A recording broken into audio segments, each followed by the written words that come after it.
So friends, अभी हम एक प्रॉपर्टी के टूर पे आए हुए थे।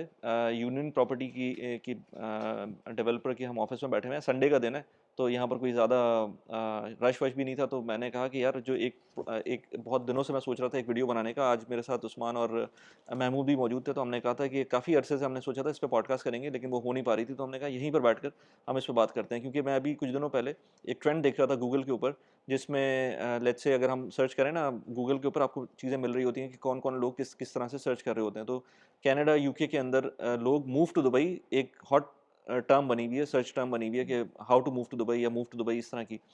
तो उसमें जो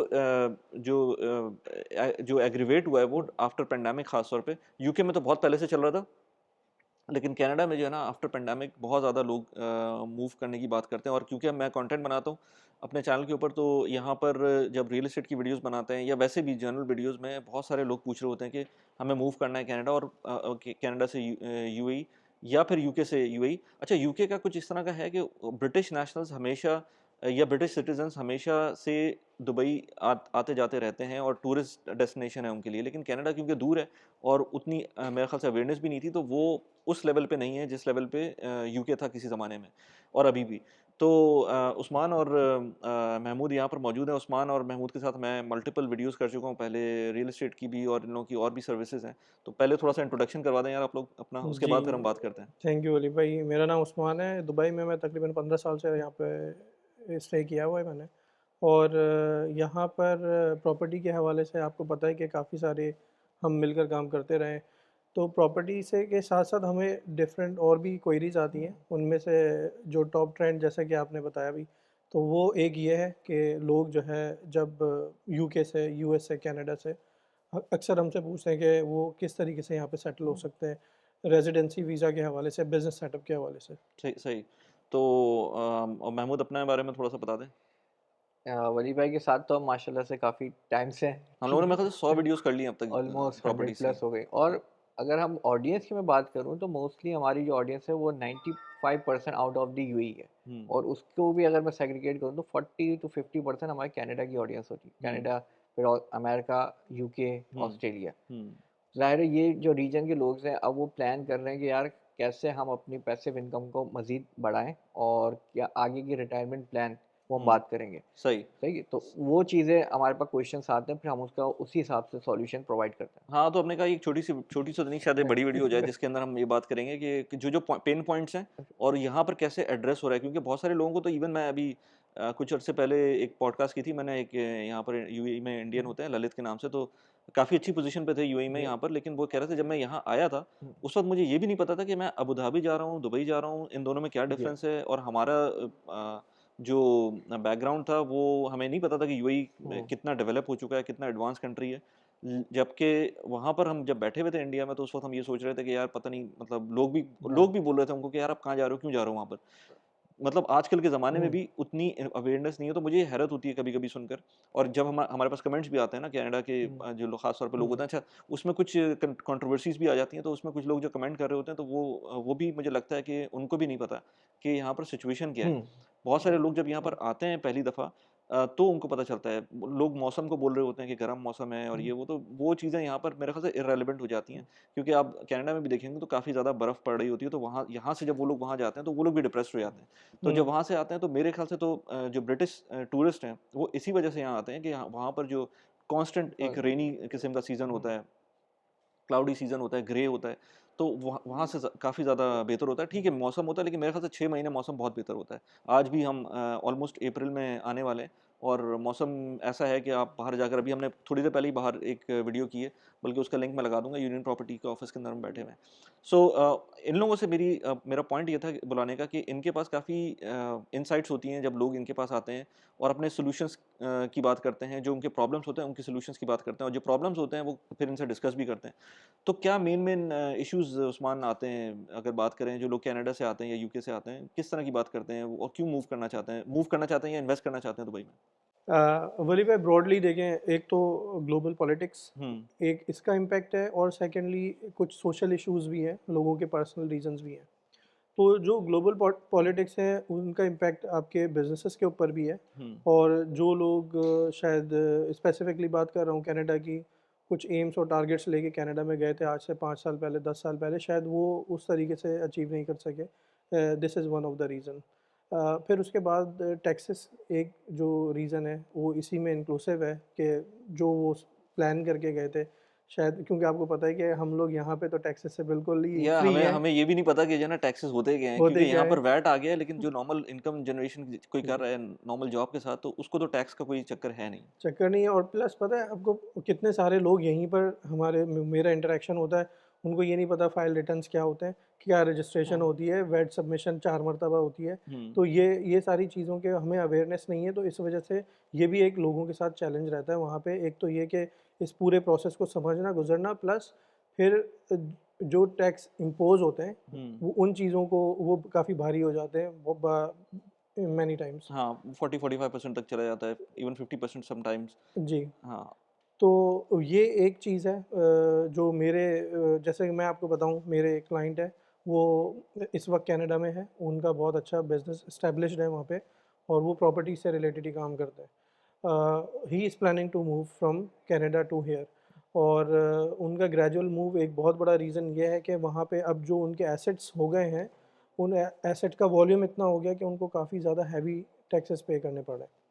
तो this is one of the reasons, और इसमें मतलब ये बिल्कुल पर्सनल चॉइस है किसी भी पर्सन की कि वो कहाँ पे रहना पसंद कर सकता है, और टैक्सेस के हवाले से वो देना चाहता है कि नहीं देना चाहता। I mean, hmm. If I have a choice कि हुँ। मैं दुबई में रहते हुए टैक्सेस कम पे करूँ, तो व्हाई नॉट? नहीं, फिर इसमें मैं कोई शक नहीं है। इसमें जो लोग आते हैं कहते हैं कि भाई वो आप कनाडा आते हैं पासपोर्ट लेने के लिए, उसके बाद चले जाते हैं। वो अपनी चॉइस है और एक सिस्टम के थ्रू आ रहे हैं। आप कोई सिस्टम को मैनिपुलेट नहीं कर रहे हैं, जिसके अंदर जो आपको ऑप्शन मिल रहा है आप उसको चूज़ कर रहे हैं। तो मेरा नहीं ख्याल कि उसके अंदर कोई किसी को बोलने की ज़रूरत है, क्योंकि गवर्नमेंट्स किसी की नहीं होती हैं। ये गवर्नमेंट्स का जो सिचुएशन है ना आजकल, चाहे वो पाकिस्तान की ले लें, चाहे वो कहीं की भी ले लें, गवर्नमेंट्स किसी की नहीं होती, बंदे को खुद देखना पड़ता है। और अगर किसी ने इस तरह का कोई वेल्थ क्रिएट कर ली है, तो उसके लिए डाइवर्सिफ़िकेशन भी बुरी नहीं है। मतलब अगर आपने 2-3 प्रॉपर्टीज़ कनाडा में बना ली हैं, यस। तो आपके लिए बुरा नहीं है कि आप दुबई के अंदर प लोग 9/11 में भी जब यूएस में प्रॉब्लम्स आई थी, लोग ने भर-भर के पैसे पाकिस्तान भेजे थे और हुँ। पाकिस्तान में प्रॉपर्टीज़ की प्राइसेज़ बढ़ गई थी उस टाइम पर। इसी तरह से अब ऑप्शन पाकिस्तान का तो है, जो लोग पाकिस्तानी नेटिव्स हैं, लेकिन वो अपने इश्यूज़ की वजह से पाकिस्तान में लोग नहीं कर रहे होते या कर भी रहे होते हैं, लेकिन आपके पास एडिशनल ऑप्शन आ गया है कि आप यूएई के अंदर बहुत आराम से अपने पैसे पार्क कर सकते हैं और उस पे रिटर्न भी ले सकते हैं। रिटर्न बहुत अच्छे हैं यहाँ पर, जो कि आपको बाहर नहीं मिल रहे होते इस तरह के returns. Plus capital gains tax नहीं है। तो ये जो चीज़ें हैं, जो कि कैपिटल गेन्स टैक्स की उसमें प्रॉब्लम होती हैं बाहर। अगर आपकी प्रॉपर्टी, जो कि हमने कोविड से देखा है कि डबल, ट्रिपल भी हो गई हैं कुछ प्रॉपर्टीज़, तो हुँ। अब आपको अगर 1 मिलियन की प्रॉपर्टी 3 मिलियन की हो गई है, तो उसमें वो जो 2 मिलियन का डिफरेंस आया है, उस पे कोई टैक्स नहीं देना है। तो इस तरह के इश्यूज़ जो है ना, मुझे भी बहुत सारे लोग आ रहे होते हैं। तो महमूद, तुम्हारे एंड पे कोई है इस तरह की बिल्कुल वली पे अगर मैं बात करूँगा बहुत से हमारे कस्टमर्स होते हैं, वो ये एक तो वेदर का बड़ा आता है, तो मैं इसको क्लियर करूँ। अभी हम बाहर ही थे, आई थिंक अप्रैल चल रहा है, हाँ। तो हमें आइडिया है कि इतने मतलब जो कम्युनिटीज़ बन रही हैं अब तो टेम्परेचर कंट्रोल भी कर रहे हैं, थोड़ा ग्रीनरी को प्रमोट कर रहे हैं, सस्टेनेबिलिटी पे लेके आ रहे हैं चीज़ें, ठीक है। अब जो वहाँ कनाडा में रह रहे हैं फॉर श्योर उनके पास 2-3 ऑप्शंस हैं, या तो वो फॉरेन शिफ्ट होते हैं, कहते हैं कि हम अभी आ रहे हैं, लेकिन जो मेजॉरिटी जो लोग हैं वो वेट कर रहे हैं, वो कह रहे हैं 27-28 तक हमारा प्लान है कि हम शिफ्ट हों, या वो अपना रिटायरमेंट प्लान देख रहे हैं, जो ऑलरेडी कनाडा में 15 साल 20 साल से हैं। अब वो कह रहे हैं कि अगले 10 सालों के अंदर हमें यहाँ पे इतनी प्रॉपर्टीज़ होनी चाहिए कि हमारा एक पैसिव इनकम जनरेट हो सके।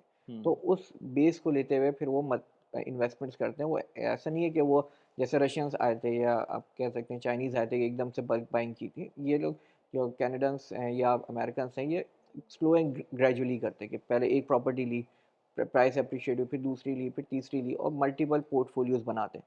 तो उसमें मैं उनको हेल्प करता हूँ कि भाई हमने कहाँ क्या कब इन्वेस्टमेंट करनी है। कोई हम लोग मतलब एग्रेसिवली काम नहीं करते कि हमने फ़ौरन कोई चीज़ उठा लेनी है, नहीं। वेट करते हैं कि अच्छी अपॉर्चुनिटी आए, सेम लाइक दमाक आइलैंड आया था, मेरे पास रिवर साइड आया था।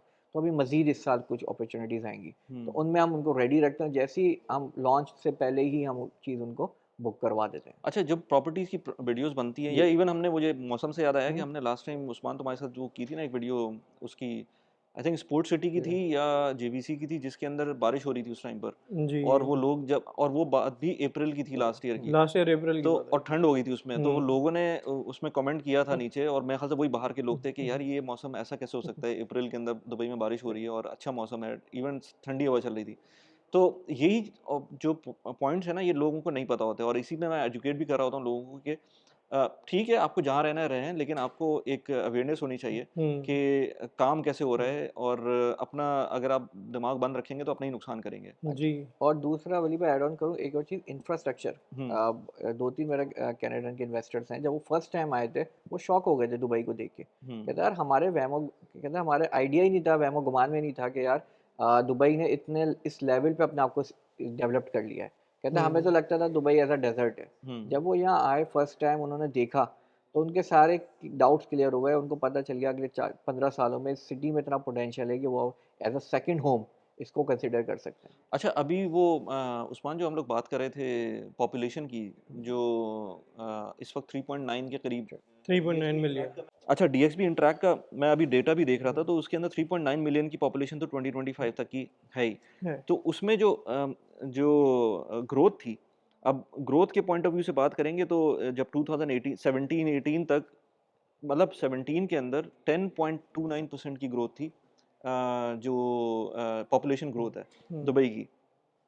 उस पर 2.7 मिलियन लोग थे। फिर 2018 के अंदर 9.72 मिलियन की आई, फिर 2019 के अंदर थोड़ी-सी कम हो गई, 7% की थी। 2020 के अंदर ऑफ कोर्स वो कोविड आ गया था, तो 5% से कम की हो गई थी। 2021 में ज़्यादा इम्पैक्ट आया था, तो 1.2% की ग्रोथ थी उस वक़्त पॉपुलेशन के अंदर। लेकिन ये ग्रोथ कांस्टेंट है, और आज अगर उसके बाद देखें तो 2% अगेन 3%, 2024 के अंदर, 25 के अंदर इस वक़्त तकरीबन कोई 4.6%, 5% के करीब की ग्रोथ नज़र आ हुँ। रही है। 3.9 मिलियन की पॉपुलेशन है, और इस पॉपुलेशन को डबल करना है। जो टारगेट है वो क्या है? अगर हम देखें दुबई 2040 अर्बन मास्टर प्लान, हुँ, तो 5.8 मिलियन तक इसको लेकर जाना है 5.8 बाय मिलियन। End of 2040। वो ज़ाहिर-सी बात है, उसी हिसाब से हाउसिंग यूनिट्स भी आएँगे, जी, और उसी हिसाब से जो, तो लोग जो हमारी पहले की वीडियोज़ होती थी उसमें कहते थे कि दुबई, हम लोग जो बात करते थे, क्योंकि मैं तो पर्सनल फाइनेंस पे वीडियोज़ बनाता हूँ, लेकिन ये उसका एक बहुत बड़ा एक पार्ट होता है। अगर आप किसी भी अपने हाउसहोल्ड को देखें, तो आपकी हाउसिंग एक बहुत बड़ी नीड होती है, जो अगर आप दुबई में रह रहे हो, बहुत सारे लोग ऐसे होते हैं ना, जो, मैं खुद जब आया था तो मैं सोच के आया था कि 2 साल 3 साल के अंदर, 5 साल एट मैक्स उसके अंदर मेरे टारगेट्स जो थे वो पूरे हो जाने थे, और मैं वापस चला जाता। लेकिन बहुत सारे ऐसे लोग होते हैं जो मेरी तरह से सोच के आते हैं और पूरी ज़िंदगी यहाँ रहते हैं। जी। तो अब जब आप यहाँ रहते हैं, तो आपको हाउसिंग भी चाहिए, आपको हर तरह की चीज़ें चाहिए, और यहाँ पर एक अच्छी चीज़ ये है कि जो प्राइस पॉइंट है वो हर तरह के हैं। लोअर प्राइस पॉइंट भी हैं और अपर प्राइस पॉइंट भी हैं, और बिल्कुल ही किसी को नीचे चाहिए तो वो आप शारजाह, अजमान की तरफ भी जा सकते हैं। जी, बिल्कुल। तो किस तरह के लोग, जो डिमांड होती है वो किस तरह की होती है? अगर मैं वैसे बात करूँ, जो लोग आ रहे होते हैं, तो वो इन्वेस्टमेंट पॉइंट ऑफ व्यू से बात करते हैं, या अल्ट्रा हाई इन्वेस्टमेंट्स की बात करते हैं, या लेट्स से अफोर्डेबिलिटी की बात करते हैं, लो एंड की तरफ आना चाहते हैं? अच्छा, अगर मार्केट शेयर की बात करें, तो जो अपार्टमेंट्स हैं for example 1 bedroom studio type, इनका जो शेयर है वो सबसे हाईएस्ट है। ओके। एंड ग्रेजुअली फिर वो कम होता है, टाउन हाउसेस विलास का कम है थोड़ा।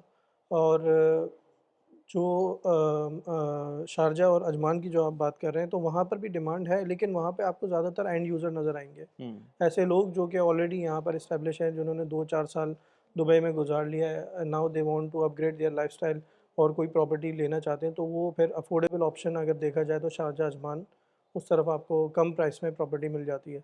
लेकिन दुबई की बात की जाए, तो वो एक डिफरेंट प्राइस रेंज है, और शारजाह, अजमान में मोस्टली आपको नज़र आएँगे एंड यूज़र, जो लोग यहाँ पे रिज़ाइड करते हैं हुँ, हुँ, और जाके वहाँ पे अपना रेज़िडेंस जो है वो वहाँ पे रखते हैं। हुँ, हुँ, अच्छा, इसमें जो शारजाह अजमान की मार्केट है फॉर श्योर वो भी ग्रो कर रही है, प्लस से उम्मुल क्वीन और रासो खैमा, क्योंकि हाँ, जब दुबई ग्रो करता है तो ये सारी मार्केट्स भी ग्रो करती हैं। हुँ, द ओनली डिफरेंस इज कि वो market depend on the highly depend on the Dubai hmm, market. सही है, तो अगर आप वहाँ प्रोडक्ट कोई दे भी लेते हैं फॉर श्योर आपको अच्छी प्राइस पे मिलता है। रीसेल करना आपको स्लाइटली डिफिकल्ट होता है। एग्जिट अच्छा, प्लान जिसे कहते हैं ना हम, तो दुबई में एग्जिट प्लान ईजी है। आप हुँ, कहीं भी एग्जिट कर किसी भी टाइम पे एग्जिट कर सकते हैं। वहाँ पे मेरे पास रिसेंटली एक एग्जांपल आई कि मेरे पास अजमान में ज़ोहरा का उन्होंने लिया हुआ 2 bedroom and now they are want to sell. So it's being around 6 month हम उसको ट्राई कर रहे हैं सेल करने की। वो डेवलपर के पास भी इन्वेंट्री है, वो भी बेच रहा है। प्लस आपके पास सेकेंडरी में भी रीसेल है, तो दैट टेक्स टाइम हालाँकि टू अजमान में मैं जो अभी तक देख रहा हूँ रेंट्स बहुत बढ़ गए हैं वहाँ पर। रेंट्स बढ़ गए काफ़ी, लेकिन क्योंकि वो डिमांड उस तरह की नहीं है ना, जो लोग बाइंग की बात करते बाइंग हैं, की अगर बात मुझसे भी करें। कोई बोलेगा, हाँ, इवन अबू धाबी के लिए भी हाँ, जो लोग वहाँ रहते हैं, उनके लिए तो ठीक है, वो तो राइट। खरीद सकते हैं। हुँ, या कुछ लोग अजमान में रहते हुँ, हैं या शारजाह में रहते हैं, उनके लिए भी ठीक है कि चलो उन्होंने सोचा है 10 साल, 15 साल, 20 साल के लिए अब राइट। खरीदना। 20 साल बाद देखेंगे, 20 हुँ, साल बाद बिक ही जाएगा जिस टाइम पर बेचना होगा, या कम प्राइस करके बेच देंगे। लेकिन अगर आप फ्लिपिंग के पॉइंट ऑफ व्यू से देखते हैं, तो फिर वो दुबई ज़्यादा बेहतर है। स्लाइटली डिफरेंट है। एंड यूज़र अजमान में आपको विलास बड़े अच्छे मिल जाएँगे 1.6, 1.7 तक, हुँ, हुँ। जो आपने भी एक वीडियो की थी, हाँ, हाँ। सही है। But for the investment point of view आपको दुबई के टॉप टियर डेवलपर के पास ही रहना पड़ेगा। तब हुँ। आपकी इन्वेस्टमेंट जो है ना वो मल्टीप्लाई होगी।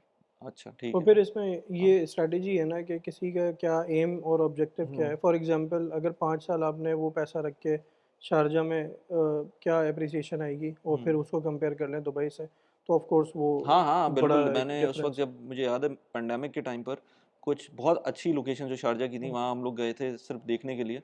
तो उसकी जो अब प्राइस देखें और उसी टाइम पर जो पैंडेमिक के टाइम पर दुबई में प्राइसेज़ थी और उनकी एप्रिसिएशन देखें, तो ज़मीन आसमान का फ़र्क है। जी। और इन 5 सालों के अंदर जो वहाँ भी एप्रिशिएट हुआ है, लेकिन वो उस लेवल पे तो नहीं हुआ है जिस लेवल पे दुबई के अंदर आपकी किसी एप्रिसिएशन। भी प्रॉपर्टी के हुँ, अंदर एप्रिसिएशन आपको नज़र आई है।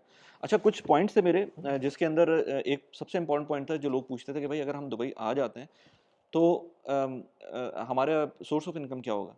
तो सोर्स ऑफ इनकम के लिए मैं अभी एक चार्ट लगाऊँगा यहाँ पर कि दुबई जो भी ग्लोबल मोबिलिटी हो रही है, उसके अंदर दुबई की जो है एक बहुत बड़ा पार्ट है, और उसमें कनाडा, यूएस भी आता है, हुँ, लेकिन दुबई का भी एक पार्ट है, और उसमें मल्टीपल उन्होंने केपीआईज़ के अंदर उसमें फॉल किया है डिफरेंट चीज़ों को। उसमें उन्होंने एक बात की थी अर्निंग पोटेंशियल का।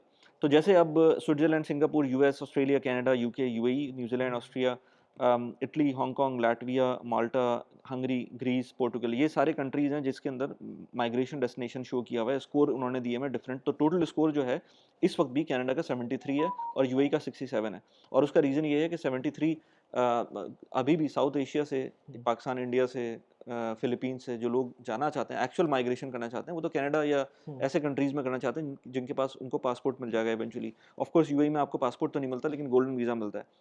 But at the same time इसी रिपोर्ट के अंदर जो डिफरेंट ये जो टोटल स्कोर कार्ड था, इसके अंदर उन्होंने फर्दर डिस्ट्रीब्यूशन की भी है, earning potential, career advancement, employment perspective, premium education, economic mobility, high liveability. इसके अंदर जो सबसे इम्पोर्टेंट है वो अर्निंग पोटेंशियल है, और अर्निंग पोटेंशियल के अंदर यूएई का, हुँ, अगर आप स्विट्जरलैंड और सिंगापुर को देखेंगे उस वक्त 100 दिखा रहा है वहाँ पर, लेकिन उसके बाद अगर कोई भी कंट्री है तो वो फिर यूएई आता है। मेरे ख्याल से हांगकांग भी आता है, लेकिन हांगकांग हुँ, हमारा डोमेन नहीं है इस वक्त। ऑफ कोर्स यूएस तो आता ही है, लेकिन उसके बाद यूएई आता है। यानी कि अर्निंग पोटेंशियल के अंदर कनाडा इस वक्त 66 इसको स्कोर दिया हुआ है, और यूएई को 78 का स्कोर दिया हुआ है। तो जो लोग पूछते हैं कि भाई हम यहाँ आ तो जाएंगे, लेकिन हम पैसे कैसे कमाएंगे, तो उसमें मल्टीपल चीज़ें हैं। हुँ, एक तो जॉब है। तो मैं तुम लोगों से पूछूंगा, जो तुम लोगों के लोग हुँ, यहाँ पर सोच रहे होते हैं इन्वेस्टमेंट करने की या मूव करने की, तो वो किस तरह से सोच रहे होते हैं। लेकिन जो मैं अपनी एक्सपीरियंस से बता सकता हूँ कि एक तो जॉब है जो आपको हुँ, मिलती है, और यहाँ पर टैक्स फ्री इनकम होती है, तो नॉर्मली राइट, सैलरीज अच्छी मिल रही हुँ, होती हैं। अब सिनेरियो ये हो गया कि थोड़ा सा कॉम्पिटिटिव हो गया है। हुँ, लोग कहते हैं कनाडा कॉम्पिटिटिव है, मैं कहता हूँ ये भी कॉम्पिटिटिव है, क्योंकि बहुत छोटी सी जगह है। हुँ, कनाडा तो बहुत बड़ी एक मार्केट है। कंट्री है, ये तो छोटे से एक सिटी की बात कर रहे हैं, लेकिन कॉम्पिटिटिव हो गया है हुँ, यहाँ पर। अब जो सैलरीज मिल रही होती हैं वो टैक्स फ्री होती हैं। दूसरा जो सबसे बड़ा मुझे नज़र आता है, जो लोग पेंडेमिक के बाद से खासतौर पे जो लोग मूव कर रहे हैं, वो बिज़नेस, जो ऑनलाइन बिज़नेस कर रहे हैं, ऑनलाइन काम कर रहे हैं, चाहे वो अमेज़न का हो, चाहे वो कोई सोशल मीडिया हुँ, का काम कर रहे हो, या कोई भी अपना ऑनलाइन बिज़नेस कर रहे हो, जो कि इवन नॉर्मल जॉब भी हुँ, होती है, वो भी आजकल सब कुछ ट्रांसफ़र हो गया है। अब आप अपनी ऑनलाइन काम कर सकते हैं। वो आप दुबई में रह के कर हुँ, सकते हैं, वो आप कहीं भी बैठ के कर सकते हैं। उस तरह के लोग यहाँ पर आते हैं, और उनको जो टैक्स में फ़ायदा होता है, वो इतना फ़ायदा होता है कि फिर उनको ज़रूरत नहीं पड़ती कि वो फिर वहाँ पर बाकी चीज़ों को देखें। इवन ऐसे लोग भी मैंने देखे हैं जो यूके में रह रहे थे और बिल्कुल वेल सेटल्ड थे, लेकिन वो यूएई मूव किया, और अभी भी ऑल्दो कि उनको अपनी हेल्थ केयर वगैरह सब यहाँ पर खुद हुँ, पे करनी पड़ी है, लेकिन फिर भी जो पैसे वो कमा रहे हैं उसके हिसाब से जो टैक्स नहीं दे रहे हैं, अब वो यहाँ पर अपनी हेल्थ केयर हुँ। खुद अफोर्ड कर सकते हैं। तो तुम लोग अपना ज़रा टेस्ट सिनेरियोज़ बताओ कि यहाँ पर किस तरह के लोग मिलते हैं, और जब आ रहे होते हैं तो वो उनका इनकम का क्या सोर्स होता है इवेंचुअली। दुबई की प्रॉपर्टीज़ काफ़ी एक्सपेंसिव हो गई हैं, इसमें कोई शक नहीं है। पेंडेमिक से लेकर अब तक हमने देखा है कि किस तरह से एक ट्रेजेक्टरी रही है दुबई की प्रॉपर्टीज़ में इंक्रीमेंट की, अप्रिसिएशन की। लेकिन एट द सेम टाइम हम ये भी देखते हैं कि अफोर्डेबिलिटी की बात की जाए या फिर हम बात करें बबल की, तो वो भी हमको पूरी दुनिया के अंदर एज सच जो मेजर सिटीज़ हैं उसके अंदर दुबई नज़र नहीं आता। तो इसका मतलब ये है कि अभी भी बहुत सारा जूस बाकी है अप्रिसिएशन का। इस वजह से बहुत सारे लोग चाहते हैं कि अभी भी एक्सपोजर ले सकें दुबई की प्रॉपर्टी मार्केट का। रीज़न बीइंग वो चाहते हैं कि जैसे जैसे दुबई ग्रो करता है उनकी इन्वेस्टमेंट्स भी ग्रो करें। लेकिन एज आई सेड बिफोर के एक्सपेंसिव हो गई हैं, तो हमारे पास ऑप्शंस कम हो जाते हैं जो अफोर्डेबिलिटी चाह रहे होते हैं। इस वजह से यहाँ पर कुछ ऐसे प्लेटफॉर्म्स मौजूद हैं जो आपको ऑप्शंस देते हैं कि आप एज लो एज 2000 दिरहम से इन्वेस्टमेंट स्टार्ट कर सकते हैं और एक्सपोजर ले सकते हैं। उस इन्वेस्टमेंट के थ्रू जब आप किसी प्रॉपर्टी के अंदर बाय करेंगे तो आपको एक रेंटल रिटर्न भी मिलेगा, महीने के महीने रेंटल रिटर्न मिलेगा। प्लस ये कि जब एग्जिट होगा, प्रॉपर्टी सेल ऑफ होगी, तो आपको उसके अंदर जो भी अप्रिसिएशन है उसका आपको पार्ट मिलेगा। आज जिस प्लेटफॉर्म की मैं बात कर रहा हूँ वो है प्रिपको ब्लॉक। प्रिपको ब्लॉक को बैकिंग है दमाग की। दमाग प्रॉपर्टीज़ को कौन नहीं जानता, उनकी बैकिंग है। आपको मल्टीपल प्रॉपर्टीज़ इनके पोर्टल पर नज़र आएंगी। अगर आप चाहते हैं कि दुबई की प्रॉपर्टीज़ के अंदर इन्वेस्ट करें, शरिया कंप्लाइंस के पॉइंट ऑफ व्यू से इन्वेस्ट करें, तो आपको मेरा रेफरल कोड नीचे मिल जाएगा इस वीडियो की डिस्क्रिप्शन के अंदर। उसको यूज़ करते हुए अगर आप अकाउंट खोलेंगे तो आपको 250 दिरहम्स का रेफरल बोनस भी मिल सकता है। I wish you the very best in your investment journey. Now let's get back to the video. देखिए, इसमें जो कैटेगरीज हैं लोगों की, अब ज़ाहिर है जो वहाँ ऑलरेडी बिजनेस कर रहे हैं उनका मेन मोटिव ये होता है कि हमने यहाँ भी बिजनेस करना है। तो फॉर श्योर फर्स्ट टाइम वो बिजनेस स्टार्ट नहीं करते, फिर वो स्टार्ट करते हैं प्रॉपर्टीज़ में कुछ इन्वेस्टमेंट करना, कुछ छोटे बिजनेसेस में इन्वेस्ट करना, और अल्टीमेटली जैसे उनकी इनकम स्टार्ट होती है तो फिर वो मूव ऑन करते हैं विद पहले खुद आते हैं, फिर फैमिली को मूव करते हैं और एक छोटा बिजनेस स्टार्ट करते हैं, डिफरेंट जिसे कहते हैं। दूसरी जो कैटेगरी है वो मेरे पास जॉब्स वाली है। जॉब्स वाले में दो कैटेगरीज हैं। एक ऑनलाइन वाले लोग हैं जो जिनका सारा काम अमेज़ॉन पे या सर्विसेज पे चल रहा है, उनकी अपनी कंपनीज हैं और वो वर्ल्ड वाइड जो है ना सर्विसेज प्रोवाइड कर रहे हैं। वो लोग यहीं पे कंपनी ओपन करते हैं और एज अ टैक्स फ्री उनको इनकम शो मिल जाती है। सबसे बड़ा एडवांटेज वो यहाँ पे, क्योंकि पेमेंट्स रिसीव करना, पेमेंट्स देना, दुबई इज़ अ गेटवे। दूसरा, यहाँ पे जो जॉब्स के लिए आ रहे हैं, फॉर श्योर मार्केट बहुत ज़्यादा कॉम्पिटिटिव हो गई है। जो हाईली स्किल्ड्स जो है यहाँ पे जॉब्स, वो काफ़ी सैचुरेट हो रही है। लेकिन स्टिल अगर आप में इतनी कैपेबिलिटी है कि वो आप उसको फिगर आउट कर सकते हैं, तो आप एक अच्छा इनकम स्ट्रीम मतलब एज अ जॉब में भी बना सकते हैं। प्लस इसके अलावा भी काफ़ी चीज़ें हैं जो आप यहाँ रहते हुए कर सकते हैं। सिर्फ जॉब ही नहीं, आप मल्टीपल चीज़ें आप ऑन साइड मतलब साइड हैसल में आप यहाँ पे इजीली कर सकते हैं। अच्छा, इसके अंदर अभी मेरी बात हो रही थी अक्षय श्रीवास्तव से, जी। वो यहाँ पर आया हुआ था। इंडिया का एक बहुत बड़ा यूट्यूबर है पर्सनल फाइनेंस का। तो उससे बात हुई तो वो कहता है यार, अगर मेरा $5 मिलियन का यूएस के स्टॉक्स का पोर्टफोलियो है, तो वो अगर मैं इंडिया में रखता हूँ तो फिर मुझे जो कैपिटल गेन्स वहाँ पर देने पड़ेंगे वो तो एक नेक्स्ट लेवल की चीज़ है। और अगर मैं कहीं भी बाहर जाता हूँ तो मुझको वो देना पड़ेंगे टैक्सेस। अब हर बंदे का अपना पर्सपेक्टिव है और हर बंदे की अपनी सोच है वो किस तरह से काम कर रहा है, लेकिन जब आपके पास ऑप्शंस हैं तो आप उसको अवेल कर सकते हैं। वो उसने 3 बेसेस बनाई हैं अपनी। उसने एक बेस अपनी इंडिया में तो उसकी है जिसमें वो 180 डेज से कम रहता है। राइट। उस गोवा में रहता है वो। उसके बाद वो उसकी एक बेस यूएई में है, शारजा में उसने अपना घर लिया था, मैं उसके घर गया था। तो शारजा में उसका घर है और ही इज़ हैप्पी, बच्चों को होम स्कूलिंग करवाता है वो। और एक बेस उसका थाईलैंड में है, तो थाईलैंड में भी उसने घर लिया हुआ है। तो अब उसके और यहाँ पर यूएई में उसके अपार्टमेंट्स भी हैं, लेकिन वो उसमें उनमें खुद नहीं रहता, खुद वो रेंट पे रहता है। तो अब इस तरह के लोग होते हैं कि जब उनका पोर्टफोलियो बढ़ जाता है चीज़ों का, तो वो अब ये तो उसकी एग्जांपल है स्टॉक्स की, बट उसकी रियल एस्टेट का पोर्टफोलियो भी है। हर चीज़ के अंदर जो रेंटल आएगा या जो कैपिटल गेन्स होगा, अगर वो इंडिया में रहता है तो उसको टैक्स उस पर देना पड़ेगा। अगर वही चीज़ जब वो यूएई आ जाता है तो फिर वो इस वक्त नहीं है। हम यही बात कर रहे थे उस वक्त भी कि यार इवेंचुअली प्रॉबेबली यहाँ भी टैक्स आएगा, राइट। लेकिन अभी नहीं है। अभी नहीं तो है। जब आएगा, लेकिन अभी तो ऐसा कोई सिनेरियो है नहीं। हाँ, अच्छा, जब तक ये फैसिलिटी है टैक्स की, तो व्हाई नॉट आप उसको अवेल करें। आप ये क्यों बात करते हैं, मैं लोग कहते हैं कि नहीं मार्केट क्रैश करेगी, मार्केट में टैक्स आएगा। जब आएगा तो हम तब तक प्रिपेयर होंगे, सही है? जब मार्केट क्रैश होगी आप प्रिपेयर होंगे। आप बाहर बैठ के ये बातें करेंगे कि नहीं मार्केट हाई प्राइस पे, पीक प्राइस पे, अब दुबई में कुछ नहीं बचा। आपको देखिए हर 3 से 6 महीने के अंदर एक दुबई में एक न्यू अनाउंसमेंट आती है। अल मखदूम आया था, शेख न्यू डेवलपमेंट्स आई ये थी। एक्सपो की जो बल्कि उस्मान के मेगा साथ अभी हमने मेगा वीडियो की है, डेवलपमेंट्स। जी, जी। उसके लिए वो है डीडब्ल्यूटीसी का DWD जायटेक्स एक बहुत बड़ा इवेंट होता है जो कि कम्प्लीटली मूव हो जाएगा एक्सपो, एक्सपो के न्यू अंदर। एक्सपो सिटी में। सही। तो तुम्हारे एंड पे भी इस तरह की क्वेश्चंस आते होंगे लोगों के? अच्छा, एक दो चीज़ें मैं ऐड करना चाह रहा था बिज़नेस सेटअप के हवाले से। जो ईज़ीनेस यहाँ पे फ्री ज़ोन के फॉर्म में मिल गई है लोगों को बिज़नेस सेटअप की, तो आपको पता है कि वो भी एक लोगों जब वहाँ से बिज़नेसेस एक्सपेंड हो रहे हैं, तो यहाँ पे उनको एक अच्छा प्लेटफ़ॉर्म मिल रहा है, एक अच्छी जगह मिल रही है ड्यू टू स्ट्रेटेजिक लोकेशन। आपको पता है कि बहुत सारे बिज़नेसेस लोग चाहते हैं कि वो यहाँ पे एस्टेब्लिश कर लें।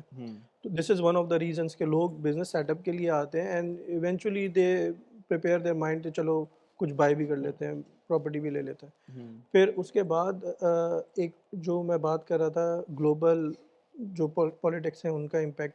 आपको पता है रिसेंटली यूएस ने जो एक स्टेटमेंट डोनाल्ड ट्रंप का था कि Canada is the 51th state. हाँ स्टेट हमारी है, तो हाँ। वो एक लोगों को बहुत ज़्यादा पैनिक कर गया था उस टाइम में, और एकदम से हमारे पास बहुत ज़्यादा क्वेरीज आनी शुरू हो गई थी। लोग वो जो है गूगल वो ट्रेंड जो दिखाया था हम्म उसके अंदर भी इसी तरह से कि अभी रिसेंटली बहुत ज़्यादा वो मूव टू दुबई का जो है वो आ रहा है। हाँ। ये एक रीज़न है। और यूके की स्पेसिफिकली बात करूं, कुछ मेरे क्लाइंट्स हैं जो कि कुछ सोशल इश्यूज़ की वजह से परेशान हैं। और जो अभी आपने होम स्कूलिंग का क्योंकि ज़िक्र किया, मुझे याद आ गया।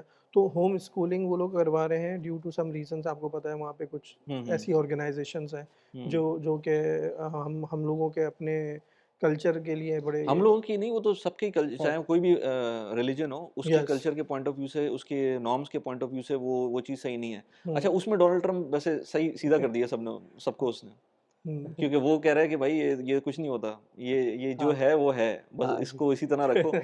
वो इस पे बिलीव भी नहीं करता, और वो वो मेरे ख्याल से उसने वो चीज़ ज़रा सीधी कर दी है वहाँ पर, जी, और कोई बोल भी नहीं रहा था। हाँ, तो खैर वो अब प्लस एंड माइनस हर तरह के, और मेरे ख्याल से जो डोनाल्ड ट्रम्प कर रहा है इस वक्त, वो जब तक ये वीडियो आएगी हो सकता है उस वक्त तक चीज़ें नॉर्मलाइज हो। मुझे राइट, लगता है कि वो बहुत ज़्यादा, एक तो जो ट्रेड डेफिसिट है यूएस का वो वाकई बहुत नीचे चला गया था, तो उसको उसने ट्वीक करना है, सही करना है उसको। But at the same time वो नया नया आया है, तो मैं ये देखता हूँ कि जब बंदा नया आता है ना, उसको, और ये एक एग्जाम्पल आगे आएगी, नज़र आना चाहिए लोगों को, कि जब भी आप कोई नई चीज़ कर रहे होते हैं ना, और आप एक नए एनवायरनमेंट में जाते हैं, तो आप as much as possible, as soon as possible change करना चाहते हैं, वो कर दें उसको। वो भी हुँ, यही ट्राई कर रहा है हुँ, कि एज मच एज पॉसिबल, अगर यही चीज़ वो 2 साल बाद करता तो उसकी पोजीशन काफ़ी डिफ़िकल्ट वीक हो हो जाएगा। चुकी होती। जी, अभी वो जितना कर रहा है ना, वो मैक्सिमम कर देगा, और फिर जितना वो नहीं हो पाएगा वो छोड़ देगा। उसने इसने कितनी कितनी बड़ी बड़ी बातें बोली हैं, लेकिन सारी नहीं इम्प्लीमेंट हो पाई हैं। लेकिन एट द सेम टाइम ये बात यूरोपियंस को और कैनेडियंस को समझ में आ गई है कि हम जिसको दोस्त समझ हाँ, रहे थे वो कभी भी इधर उधर हो सकता है। जी, ये चीज़ समझ में आ जी, गई है। जी, तो सबका कंटिजेंसी प्लान अपनी जगह पर होना चाहिए। हुँ, अच्छा, दूसरी बात ये कि जैसे 9/11 की बात हुई थी, तो उसमें भी तुम मुझे बता रहे थे कि जैसे कुछ लोग कह रहे थे कि भाई अब लोगों ने इन्वेस्टमेंट की थी उस टाइम पर जब प्रॉब्लम हुई थी, तो हुँ, पाकिस्तान में इन्वेस्ट इन्वेस्ट किया था। लेकिन अब लोगों का जो माइंडसेट है वो चेंज हो रहा है। कनाडा में सर्दी हुँ, बहुत होती है, तो तुम्हारी कोई कस्टमर था जो कह रहा था कि यार हमें मूव नहीं करना, हुँ, लेकिन हमें एक थर्ड होम चाहिए, हाँ, सेकंड होम सेकंड जैसे होम चाहिए कनाडा में।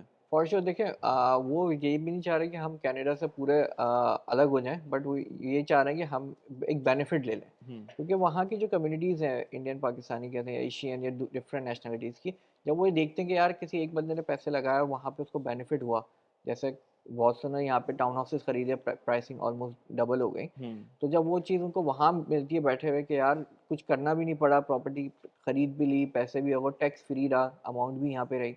तो फिर वो ऐसा-ऐसा करके अपनी प्लानिंग को कर रहे हैं कि भाई किस तरीके से हम अगले 5 साल में, 10 साल में एज़ अ रिटायरमेंट प्लान हम उस पे अमल करें। और उसके लिए फॉर श्योर उन्हें पासपोर्ट तो उनके पास है, लेकिन वो गोल्डन वीज़ा को ज़्यादा फ़ोकस देते हैं कि एज़ अ गोल्डन वीज़ा हम यहाँ रह सकें, ताकि जो बेनिफिट्स हैं, हेल्थ के हो गए, आपके जो ड्राइविंग्स के हो गए, बाकी होम फाइनेंसिंग के हो गए, सबसे बड़ा हुँ। उनका जो मेन मोटिव होता है कि यार एज़ अ रेज़िडेंट बन के हम हाँ, होम ये चीज़ भी फाइनेंस बहुत इम्पोर्टेंट है कि लोग है ना? कहते हैं कि यार चलो हमारे पास कैनेडियन पासपोर्ट है या यूके जी, ब्रिटिश पासपोर्ट है, तो हमें गोल्डन वीज़ा की क्या ज़रूरत है? गोल्डन लेकिन मैं उनको यही बोलता हूँ, एक तो आपका बैंक अकाउंट राइट। खुलना मुश्किल होता है हुँ, एक्सपैट, अब खुल जाता है रेंटल प्रॉपर्टी के ऊपर, लेकिन फिर भी थोड़ा-सा एक होता है, एक ह पॉइंट आता है। हर्डल आता है। फिर आप एक स्पेसिफिक अमाउंट के टाइम ड्यूरेशन में ही रह सकते हैं। हुँ। आप 2 महीने होता है या पता नहीं कितना होता है, it depend on one the stretch हाँ, 2 आप ज़्यादा टाइम नहीं रह ज़्यादा सकते। नहीं रह आप ये नहीं कर सकते कि 6 महीने एक साथ आप रह रहे राइट, हो यहाँ पर, तो उसके लिए आपको वीज़ा चाहिए। फिर ये कि आपको जो हेल्थ इंश्योरेंस वगैरह आपको फिर मिल सकती है, या आप खरीद सकते हैं खुद से। ड्राइविंग लाइसेंस आप ले सकते हैं। सही। तो ये सारी चीज़ें बगैर वीज़ा के तो नहीं होंगी। हुँ, जब तक आपका वीज़ा नहीं होगा तब। एमिरेट्स आईडी होने के अपने फ़ायदे हैं, अपने हाँ। फ़ायदे। अपने बहुत सारे बेनिफिट्स हैं। मतलब कि इसके अलावा भी हुँ। आपको पता है कि वहाँ पे स्कूलिंग करवा सकते हैं आप हाँ, बच्चों हुँ, की।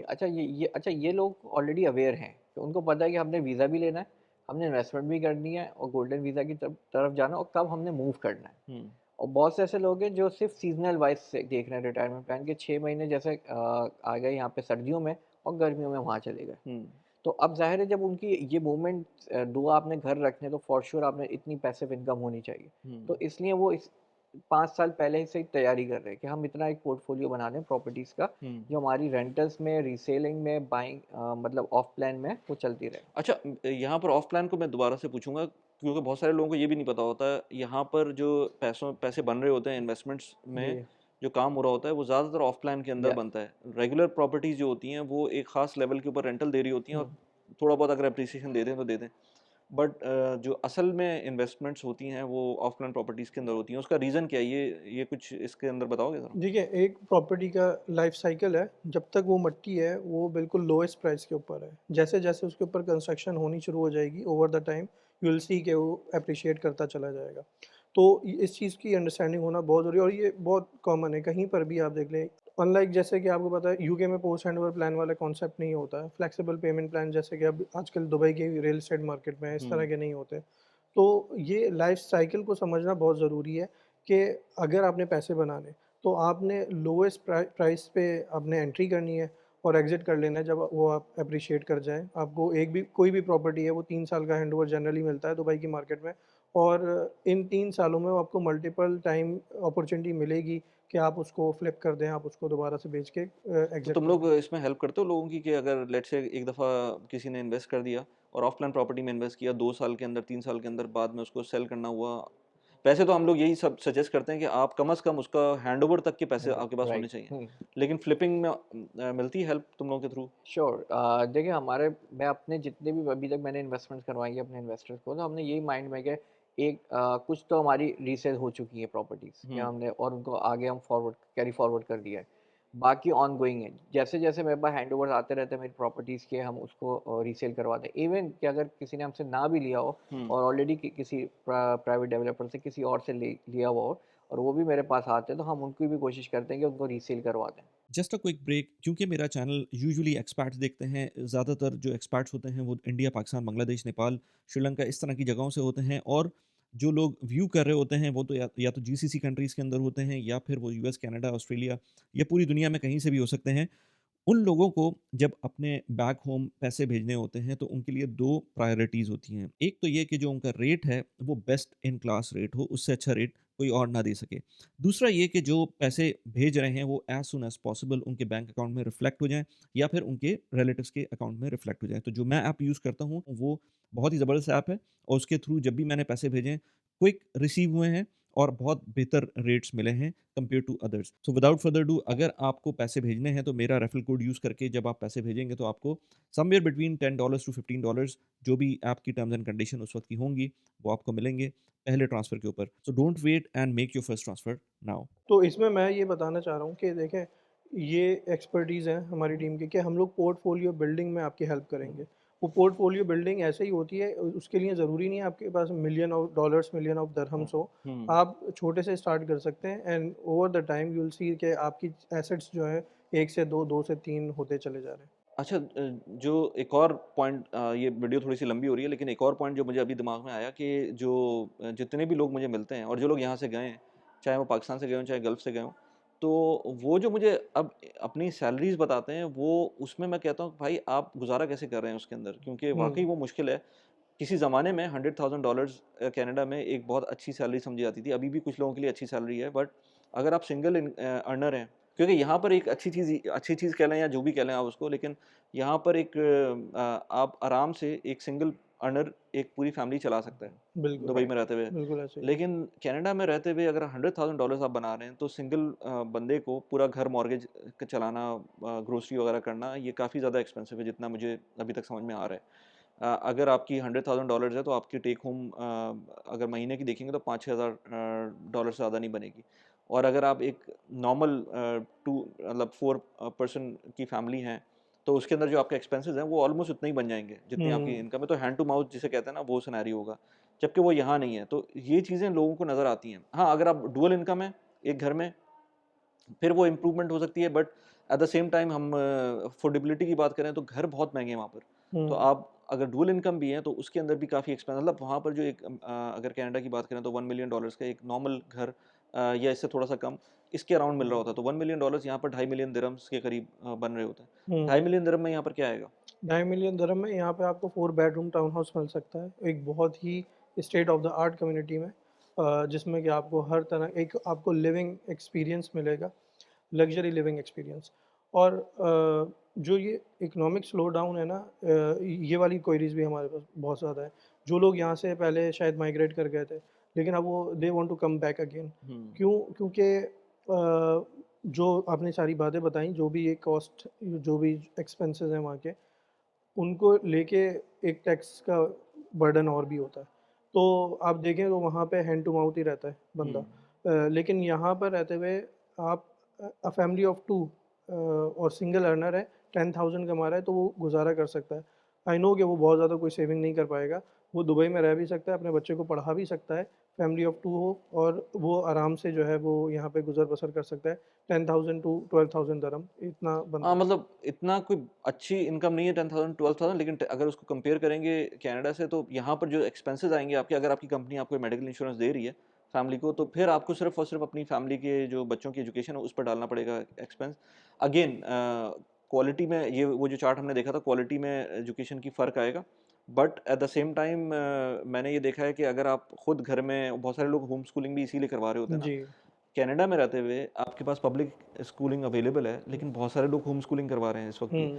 इसी तरह से और कंट्रीज़ के अंदर भी, मैंने अक्षत की एग्जांपल दी, वहाँ पर वो अच्छे से अच्छा इंडियन स्कूल अफोर्ड कर सकता है, लेकिन वो नहीं करवा रहा, वो होम स्कूलिंग करवा रहे हैं। तो ये तो आपके अपने ऊपर डिपेंड करता है कि आप फैमिली को किस तरह से लेके चल रहे होते हैं।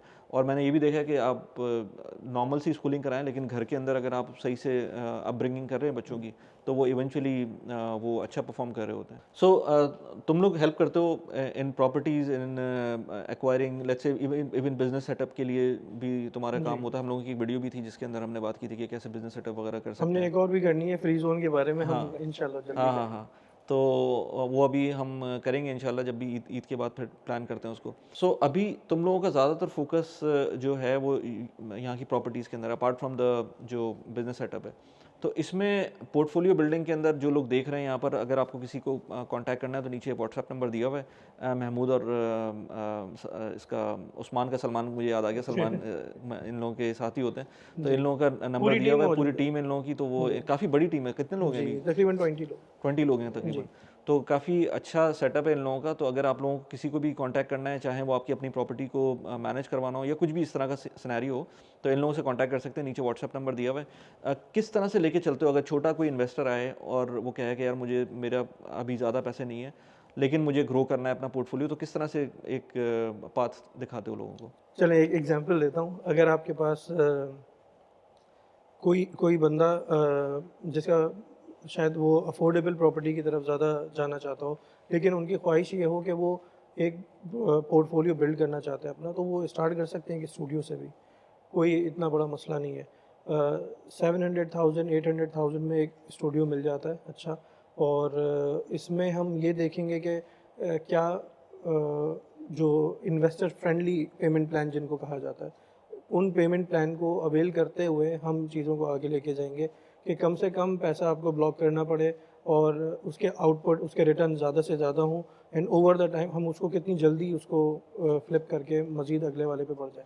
अच्छा, इसमें एक और चीज़ मैं ऐड करूं, बहुत सारे लोग बोलते हैं नीचे वीडियोस के उसमें कि भाई वो हम तो यूएस के स्टॉक्स के अंदर, ईटीएफ्स के अंदर इतना फ़ायदा ले लेते हैं कि क्या ज़रूरत है इस तरह की प्रॉपर्टीज़ में झंझट में जाने की। तो मैं उनको हमेशा बोलता हूँ कि देखिए, जो भी आप कर सकते हैं बिल्कुल, ये एक अच्छा ऑप्शन है, but at the same time बहुत सारे लोगों को स्लो एंड स्टडी प्रोग्रेस नहीं चाहिए, उनको कुछ एक्साइटमेंट भी चाहिए। तो और बहुत सारे लोगों को मैं जानता हूँ जिनको स्टॉक समझ ही नहीं आते।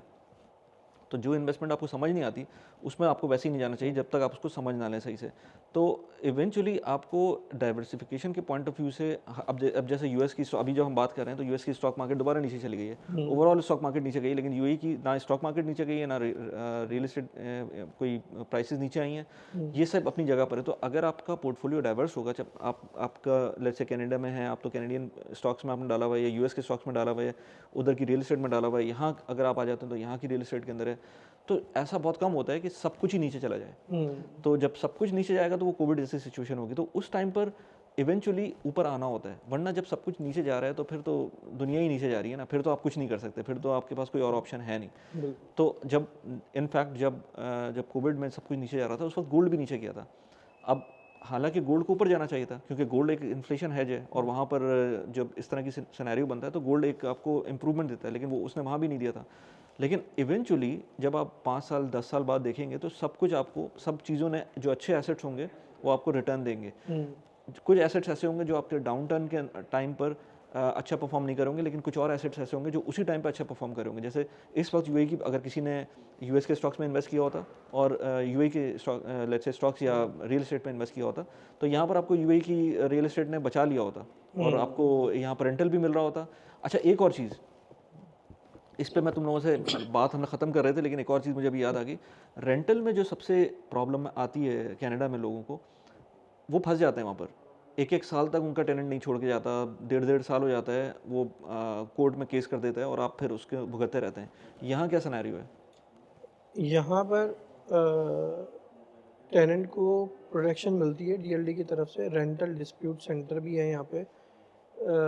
लेकिन स्टिल अगर कोई लैंडलॉर्ड ही इज़ विलिंग कि वो उसका टेनेंट जो है वो कंटिन्यू ना करे, तो वो सिंपली विकेटिंग नोटिस दे सकता है थ्रू कोर्ट, और उसका मैक्सिमम टाइम पीरियड 1 ईयर होता है, 1 ईयर से ज़्यादा नहीं exceed लेकिन करता। ये तो तुम सही कह रहे हो, लेकिन मेरा जो पॉइंट था ना, मेरा पॉइंट ये था भाई, कनाडा में तो लोग आपको रेंट नहीं देते।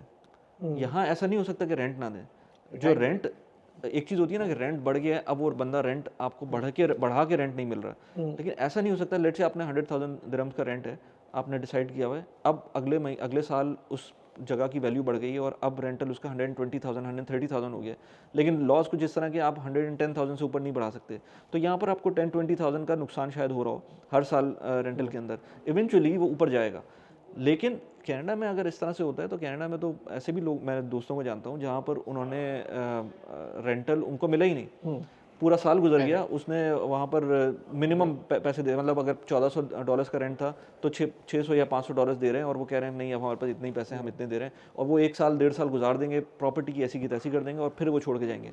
ये सिनेरियो यहाँ नहीं होता। अगर आपको रेंटल नहीं मिल रहा तो फिर आप इविक्शन तो वैसे ही करा सकते हैं ना। एक तो इविक्शन जो तुम कह रहे हो वो तो ये है कि अगर आपको वैसे ही छुड़वाना है किसी को, लेकिन वो रेंट दे रहा है फिर भी बंदा, लेकिन रेंट ना देते हुए तो फिर तो इविक्शन फौरन हो सकती है ना। नहीं, उसमें फिर मैक्सिमम मेरे ख्याल है 2 मंथ्स टू 3 मंथ्स, बिल्कुल दैट्स ऑल। बिल्कुल और इसमें आपको खाली करना पड़ेगा टेनेंट। बिल्कुल ऐसे ही है। और प्लस यहाँ पे सारी लिंक आपकी एमरेट्स आईडी से होती है, तो अगर आपने रेंटल डिस्प्यूट में आपका केस चलेगा तो आप ट्रैवल बैन हो जाते हैं। अच्छा, जो टेनेंट है हाँ, अगर डिस्प्यूट में चला गया और ओनर ने कह दिया कि आप, मेरा ये टेनेंट क्या नाम है, पेमेंट्स नहीं कर रहा, डिफॉल्ट कर गया, वो ट्रैवल बैन पे चला जाता है। अच्छा, उसको सारी चीज़ें क्लियर करनी पड़ेंगी।